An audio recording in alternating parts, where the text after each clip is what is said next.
ہاں جی اگلا سوال کریں جی. اچھا جی علی بھائی، دوسرا سوال جو ہے، اگلا سوال وہ بیسیکلی کلمے سے ریلیٹڈ ہے. جیسے ہمیں پتہ ہے کہ ہمارا کلمہ تو ہے لا الہ الا اللہ محمد رسول اللہ. اچھا اس پہ جو ہے مجھے یہ بتائیں کہ شیعوں پہ بیسیکلی اب یہ بھی کنفرم کریں کہ یہ ان پہ ایک بیسیکلی الزام ہے یا وہ ہے کہ انہوں نے کلمے میں اضافہ کیا ہے. ایک تو سب سے پہلے کیا ہے کہ بات صحیح ہے، دوسرا یہ کہ کیا انہوں نے کیا اضافہ کیا ہے، ایک تو یہ ہو گیا. اچھا اسی طرح جو ہے بریلویوں نے آپ کو پتہ ہے کہ کچھ اذان کے سے پہلے صلاۃ والسلام اور وہ اس کو اسپیکر پہ کرتے ہیں، بیسیکلی اسپیکر کے اندر اس کو کرتے ہیں. تو اس سے یہ لگتا ہے کہ وہ ایک اذان کا پارٹ ہے.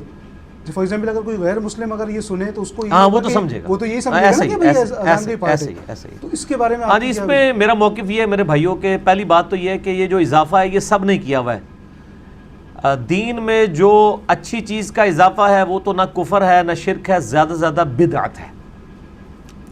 اذان کے ساتھ درود کا جو اضافہ انہوں نے کیا ہے وہ کہتے ہیں جی ہم پہلے درود پڑھتے ہیں پھر وقفہ کرتے ہیں پھر اذان دیتے ہیں. اضافہ نہیں کیا ہوا، تھوڑا سا وقفہ رکھا ہوا ہے لیکن اٹیچ تو اس کو کر دیا نا. مسلم شریف میں حدیث ہے جو اذان کا جواب دے اس کے بعد درود پڑھے اور الوسیلہ والی دعا اللہ سے مانگے، میری شفاعت اس کے لیے حلال ہو جائے گی. بعد میں تو درود ضرور پڑھے، ٹھیک ہے جی. پہلے والا جو درود ہے وہ اذان کے ساتھ اس طریقے سے جوڑ کے، تو اس کی مخالفت تو خود غلام سعود سعیدی رحمہ اللہ تعالی جو پاکستان لیول کے محدث تھے بریلویوں کے اور علمی اعتبار سے میرے استاد بھی ہیں، انہوں نے تو باقاعدہ خود اس کے خلاف لکھا ہے اور انہوں نے بڑا یعنی سخت الفاظ میں لکھا ہے شرح صحیح مسلم میں کہ حضرت بلال ہم سے زیادہ عاشق رسول تھے، وہ اذان سے پہلے وقفہ کر کے درود نہیں پڑھا کرتے تھے. تو آپ نے ایک چیز یعنی ایڈ کی، اور ان کی مسجد میں اذان سے پہلے درود نہیں ہوتا تھا، اذان کے بعد پڑھواتے تھے. وہ بھی کہتے تھے 4-5 دن کے بعد ایک اذان کے بعد. روٹین نہیں بنائی تھی، وہ کہتے ہیں منع کیا ہوا کہ روٹین نہیں بنانی ہے، اس کو کوئی حصہ نہ سمجھ لے.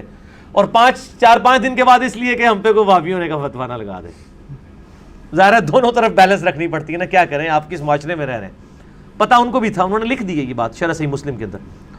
تو اسی طریقے سے جو کلمہ ہے، کلمہ تو شیعہ سنی کا ایک ہی ہے، اشہد ان لا الہ الا اللہ وحدہ لا شریک لہ واشہد ان محمدا عبدہ ورسولہ، یا اشہد ان لا الہ الا اللہ واشہد ان محمدا عبدہ ورسولہ، یا لا الہ الا اللہ محمد رسول اللہ. 6 کلموں کے اوپر بھی میرا کلپ ہے، 4 کلمے ثابت ہیں پہلے اذکار کے طور پہ. تو آپ لکھ دیں 6 کلموں کا ثبوت انجینئر محمد علی مرزا، تو نکل آئے گا وہ کلپ. باقی جو شہادت ثلاثہ اسے کہتے ہیں، تیسری شہادت، یعنی اشہد ان علی ولی اللہ، کہ ہم گواہی دیتے ہیں کہ علی جو ہیں وہ اللہ کے ولی ہیں. ہمیں اس جملے سے تو کوئی اختلاف نہیں ہے. میں بھی گواہی دیتا ہوں کہ علی بھی اللہ کے ولی ہیں، ابو بکر بھی اللہ کے ولی ہیں، عمر بھی اللہ کے ولی ہیں، عثمان بھی اللہ کے ولی ہیں رضی اللہ عنہم اجمعین وعلیہم السلام اجمعین.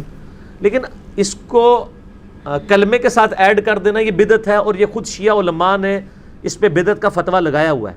اسی لیے شیعہ اب تک جو نماز پڑھ رہے ہیں نا، اللہ کے فضل سے نماز میں شہادت ثلاثہ کوئی نہیں ہے. نماز میں وہ محمد عبدہ رسول کو رک جاتے ہیں. جب بھی کوئی شیعہ ملے اس کو کوئی نماز بتاؤ، اپنی کتابوں سے دکھاؤ اور خود کیا پڑھتے ہو، اس میں علی ولی اللہ کیوں نہیں پڑھتے ہو. اذان میں تو ایڈیشن کر لی، وہ تو اہل سنت میں بھی بریلویوں نے درود شریف کے حوالے سے ایک وہ ایڈیشن والا معاملہ کر دیا. اور اس طریقے سے دیوبند اہل حدیث نے بھی ایڈیشن کی ہوئی ہے، وہ بھی جمعے کے خطبوں میں خلفائے راشدین کے نام لیتے ہیں.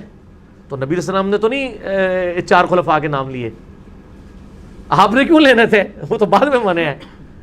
تو وہ جب آپ شیعہ سے بات کریں گے وہ کہتے ہیں آپ بھی جناب یہ جو حضرت ابو بکر کے لیے، عمر کے لیے، عثمان کے لیے، علی کے لیے 4 کے نام لے کے حدیثیں بیان کرتے ہیں، تو یہ نبی علیہ السلام کے خطبے میں بیان کرتے تھے؟ تو ہم کہتے ہیں نہیں کرتے تھے، وہ تو کسی ایک موقع پہ حدیث بیان کی تھی. تو وہ کہتے ہیں آپ نے بھی تو یہ ایڈیشن کی ہوئی ہے. یہ وہی بات ہے کہ بیٹا تو کیوں فیل ہوا، ابا جی تھوڑے دوست کا منڈا بھی فیل ہو گیا، آپ کے دوست کا بیٹا بھی فیل ہو گیا، میں بھی فیل ہو گیا، تو کیا کون سی نئی بات ہے، فیل دونوں ہی ہوئے ہیں. تو یہ چیزیں جو ہے نا وہ بدعات میں آتی ہیں. اس سے کوئی کلمہ لادہ نہیں ہو گیا، کوئی دین لادہ نہیں ہو گیا، وہ اسلام سے خارج نہیں ہو گئے ہیں. ورنہ تو میں نے آپ کو بتایا وہ تو علی ولی اللہ کہہ رہے ہیں.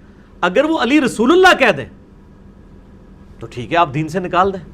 71B میرا مسئلہ ہے، انڈیا اور پاکستان کے بزرگوں کی 19 گستاخانہ عبارات کا تحقیقی جائزہ. اس میں آپ کو پتہ چل جائے گا یہ کلموں والے مسئلے کس کس نے کیے ہوئے ہیں. ٹھیک ہو گئے.